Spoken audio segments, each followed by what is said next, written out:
Ukraine is lost. I'm optimistic. I'm careful not to fall into despair or catastrophe, but I've concluded Ukraine is lost. Ukraine is going to lose this war. That Oval Office meeting, public embarrassment, it doesn't actually matter. The administration doesn't care about preserving Ukraine's autonomy or saving Ukraine's children. And nothing would be different if Zelensky had played nice in that one-day meeting. All that would have happened is that there would have been one fewer news cycle for Trump officials and factotums to praise him as strong and worthy of deference. That's what Zelensky did, unfortunately, is he found every opportunity to try to Ukraine-splain on every issue. And by the way, when I said children, save their children, it is because the government, our government, just defunded a Yale-based project tracking the many 20,000 estimated Ukrainian children abducted and taken into Russia. This is a crime against humanity. Yes, it is, and the U.S. doesn't care. Will not be pursuing the return of kidnapped children as a condition of peace. There seem to be no conditions of peace. I don't know. Maybe Putin can say something or do something personally insulting to Donald Trump's interests, and then things would change. But right now, Trump's interest and Putin's interest are almost perfectly aligned.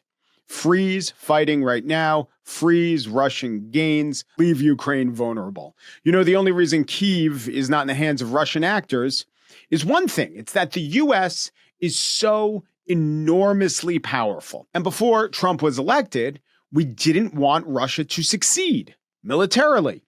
And there is no conflict in the world that America, if it really cared, couldn't have an enormous effect on. Now, notice I didn't say there's no conflict that the U.S. couldn't win, because right now you're hearing this and you're saying, wait a minute, we're always told that the U.S. is so enormously powerful. But did we win the war in Iraq? Did we win the war in Afghanistan? Sure, superpower status, but we didn't win those. Well, I would say in Iraq, we did win. Iraq's leader was deposed, killed, and we brought democracy to Iraq. Okay, the leaders that the Iraqis want aren't perfectly aligned with who we want the Iraqis to want, but that's democracy. The U.S. now buys oil from Iraq. Iraq is a U.S. ally, and Iraq buys from the United States, I guess, some military contractors. The reason that we didn't, quote, win those wars is that the U.S. defines winning so enormously high, we will not accept a 2-to-1 trade in casualties. We will not accept a 50-to-1 trade in casualties. Killing more of our enemy is so far from the criteria that America uses to define if we win a war. We will not accept a timeline of decades for defining a win. Our adversaries will accept that ratio of losses. They have to. Our adversaries will accept a timeline of decades. Now don't even think about the wars. It's maybe hard to get your head around. Just think about a couple of distinct U.S. battles that the U.S. has lost. Mogadishu, Black Hawk Down, huge embarrassment for the Clinton presidency. What happened there? 18 soldiers lost their lives, but so did 2,000 Somalis. Yes, the U.S. lost, but we lost at a ratio of, what is that? More than 10-to-1. Take the withdrawal of Afghanistan, which Trump ridiculously calls perhaps the most embarrassing moment in the history of our country. What are the facts of that? At Abbey Gate, 13 members of the U.S. military were killed. But so were over 150 Afghans, some by suicide bombers, many by the United States firing upon them. But more importantly, why did the U.S. so desperately have to leave Afghanistan? It was a, quote, forever war, and we weren't winning it, right? But the deaths at Abbey Gate were the first in a year and a half for U.S. troops in Afghanistan. We left because of this branding of forever war and because 2,500, little under that, U.S. service members lost their lives. But the U.S. and their allies killed almost, or maybe even more than 100,000 Taliban. This is a war we lost because we define winning so prohibitively. And that's a good thing. That's generally a good thing. It's a sign of an advanced, flourishing country that should rightly be very sensitive to the costs of war. But it does mean it's very hard for the U.S. to conceive of a long, hard conflict which ends in glory. parades, a shared story of sacrifice, of it all being worth it in the end. We haven't had that in 80 years. But as adverse to loss of life, or to some extent to limb and brain, as we are as Americans, we do always spend money for some other entity to fight on behalf of the U.S. interests.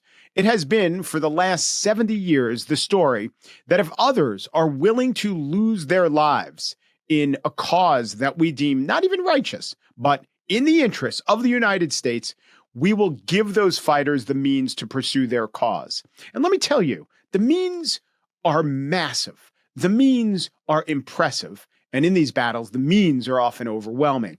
U.S. munitions, U.S. equipment, U.S. technology is awesome, overwhelming. It's also awesomely expensive. A HIMARS missile cost $150,000. That's just one. We sell them in pods of 6. That's $1 million right there. An F-16 Fighting Falcon, which, like the HIMARS, has been used in the theater in Ukraine to great effect. Those can cost between $60 and $70 million each. Now, the F-22s, those cost over $300 million each by some credible calculations. We won't give those to the Ukrainians to fight. But for the last 50 years, we definitely have decided to accept the trade-off of expense and military wins. But no more. This is an exception to that. Trump says it's about money. I think it's about his perennial sensitivity to being ripped off and made a sucker of. Plus, there is, you can't deny that there is definitely a strongman tropism going along. Zelensky's appeal to most of us in the West, right? Not just the Biden administration, but the majority of legislators and other Western officials, the countries of Europe. His great strength was he actually was a believer in democracy and certainly was an opposer of autocracy. Virtue has become flaw under Donald Trump, and the Russians have won. They will win. North Korea did very well, too. Fantastic. Now, as I see Zelensky forced to capitulate in all but some portions of his rhetoric, and Putin asked to accept nothing short of his wish list, the best Ukraine can hope for is Europe throwing up some roadblocks to keep Russia from rolling all over them. And then maybe in 3 years, 9 months, a different U.S. leader makes different choices, though by then it may well be too late.